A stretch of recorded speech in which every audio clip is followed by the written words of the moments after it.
Hey guys, I'm Frostfright of the Mal'Ganis Goon Squad.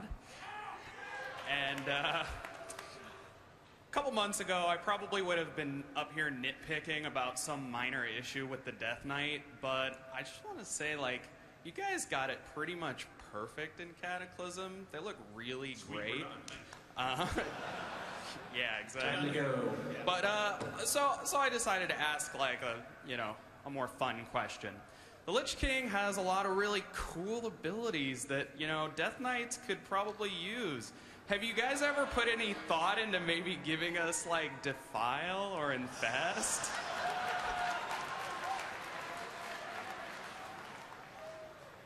Level 90 ability right there.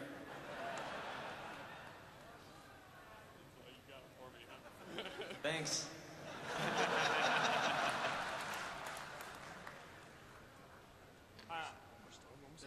Hi, I've been playing an Enhancement Shaman, so my question stems from their playstyle. In relation to direct damage, on-demand burst damaging abilities versus abilities that take a lot of ramp-up time, I noticed that in terms of target switching in PvE and in PvP, where there's a lot of more random things preventing you from getting those ramp-ups to go, is there any consideration in at least addressing that problem? We've looked at almost every class. Like, I don't know if you saw the panel, the previous panel. We talked a little about how we wanted to make sure that there was gameplay for every different, all 30 of the different talent specs, that where you had a kind of a logical sequence of, well, I open with this, and that leads to this, and that leads to this. Oh, but this is a short fight, so I'm going to take out that second step and just do the whole thing. So ramp up is something we want pretty much everyone to do, and we worked hard to kind of insert it where it didn't exist before. Enhancement has some particular challenges with the way, they've got two one-handed weapons, they're hitting very fast, but none of the hits are individually really hard, so it's tricky to give them the kind of burst that we want them to have. They do have the spells, the lightning bolts, and that sort of thing, and I don't know if you've played at 85. Unleashed Weapon is pretty awesome for them. It helps a lot on movement and being at range. Also, the being able to cast on the move periodically is also pretty sweet for those guys. So give it a shot at 85, see what you think. This guy's going to be a problem. Look at him. He's dressed for combat. The Brotherhood has one simple question. Throughout the history of Azeroth, we've had to share our legendary weapons with warriors, paladins, and even dirty hunters. Are there any plans for a melee legendary DPS dagger?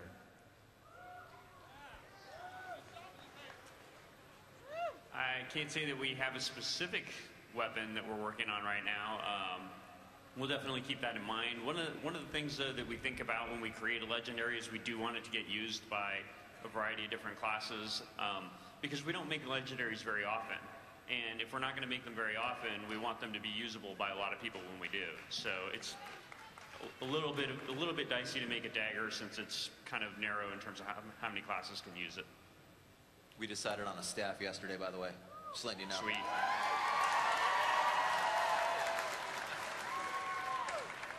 Thank you. Staff. We'll put a dagger at the tip of the staff. Yeah. And you'll be happy. One more step. There you go. My rogue has been a unique glaiver since Burning Crusade, and I was wondering if I would still be able to get in Cataclysm. A what? My war glaive. I only have one at the moment. Yeah, you can still get him. Yeah, keep farming. Illidan, he's there. Is it the same for all the other legendaries? Everything but Atiesh. Atiesh is the only one you can't get. Because teleporting to Karazhan is very valuable at level 85. One more step. Huh? Hello, Kairos of DPS from Scylla. I just have a question about Avenger's Shield. It seems like it's trying to do a little bit too much. It's using single target, AoE, you get your silence, your daze, you can glyph it for more single target and use it to fill dead space in your new rotation. I was just, on top of all that, it also interrupts. Is it possible to move maybe the interrupt mechanic onto a separate ability for prot paladins, as that's an ability that prot paladins are the only tanks that know of an interrupt?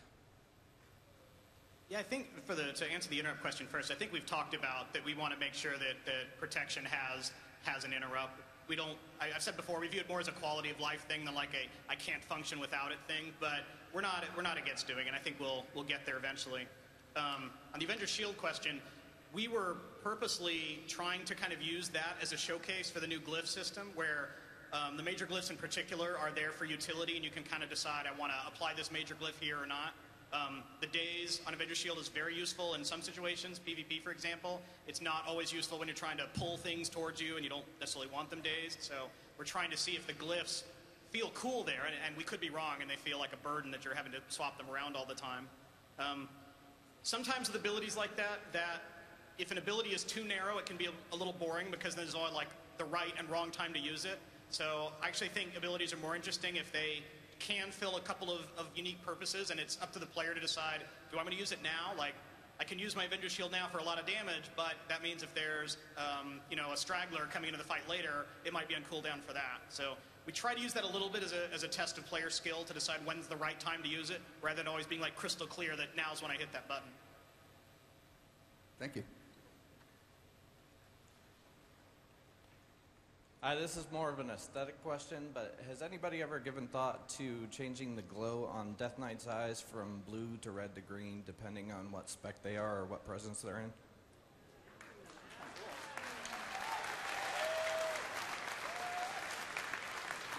Alex probably has something to say about that, because the eye glow color has different connotations.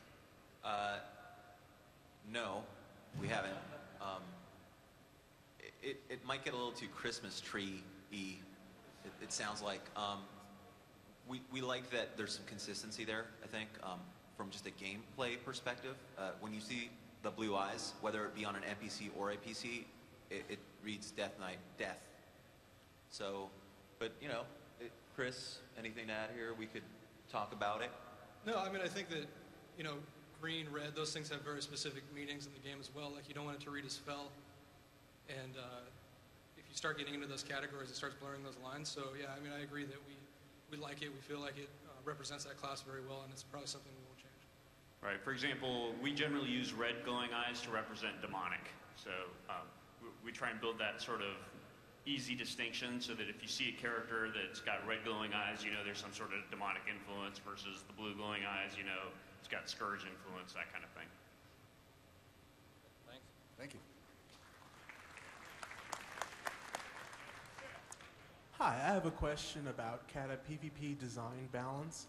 With potentially all class specs getting a spot in rated BGs, can arenas finally be balanced around comp instead of viability for each class?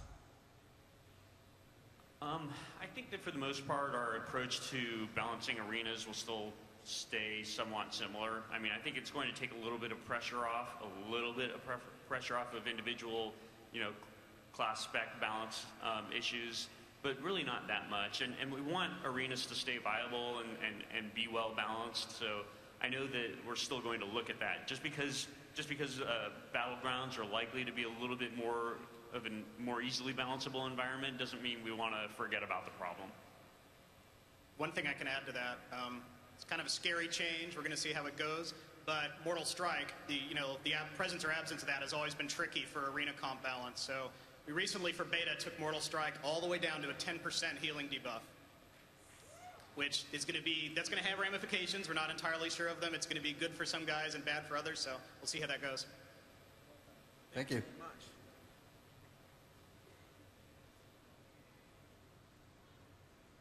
Hi, I've been playing a mage since the beginning of Vanilla, and I was curious if you guys have any plans for Frost Mages to have any additional abilities on their water elemental. Sure. Can't say we've got plans for it right now. It's always a possibility for future expansion.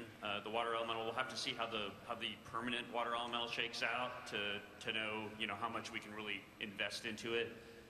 At least in the past, because the pet wasn't out all the time, it didn't make sense to stack it up with a whole bunch of abilities that you might not even have the opportunity to use. So depending on how survivable they end up being or how frequently you end up keeping them up could affect that decision. But that's probably going to be something that we consider in a future expansion or something like that. Thank you. Hello, guys. So, in case for the amount of abilities that Prot and Red Paladins do have, and if there's too many, and it might end up that it does get a little complicated to keep them all up, what do you think if you guys were to cut out one or two of the abilities, which ones they would be off the top of your head if you ever discussed that? Was it Retribution or Protection? Both, actually. They both have quite a number. That's a good question. We Hand talked of Justice, Hammer of Justice. Divine Shield. There are a lot of cooldowns now. We wanted to make sure we had that kind of gameplay with, like, how do you match, say, Zealotry with Wings, and are you supposed to use them at the same time? Are you supposed to use them at opposite times? That's a good thing to look at. We certainly could have gone a different way where we took away Avenging Wrath and kind of baked that into, made that the new Zealotry or something like that. We'll also have to see with abilities like Inquisition. We like having the big, like, now I do higher damage kind of ramp up thing. We've done it a lot with rogues and druids. If that ends up feeling too maintenance-y and kind of a pain in the ass, then that's certainly something to look at too. Thank you. I want to start off by saying thank you for making PvE sub viable again. It's really a great spec, and it's actually interesting to keep all of our cooldowns up. Based on that, though, it seems that Shadow Dance has become more of like a energy producing ability as opposed to a DPS increasing ability.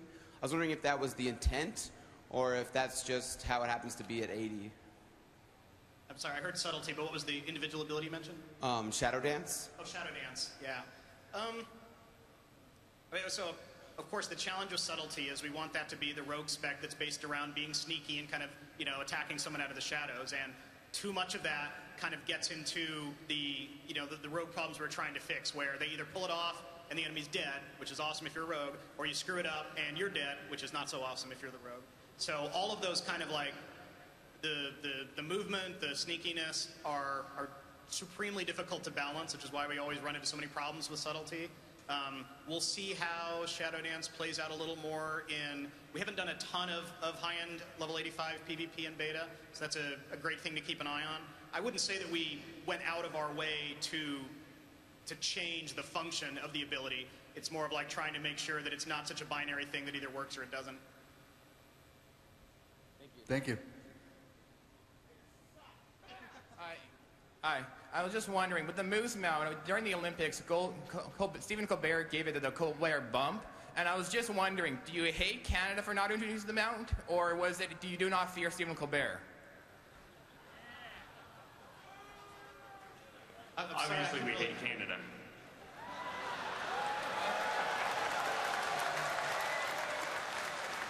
Not really, no. We've got Canadians on our team. I think we discussed the Moose Mount yesterday as well, and the consensus was that we wanted one, but you know, you can't always get what you want.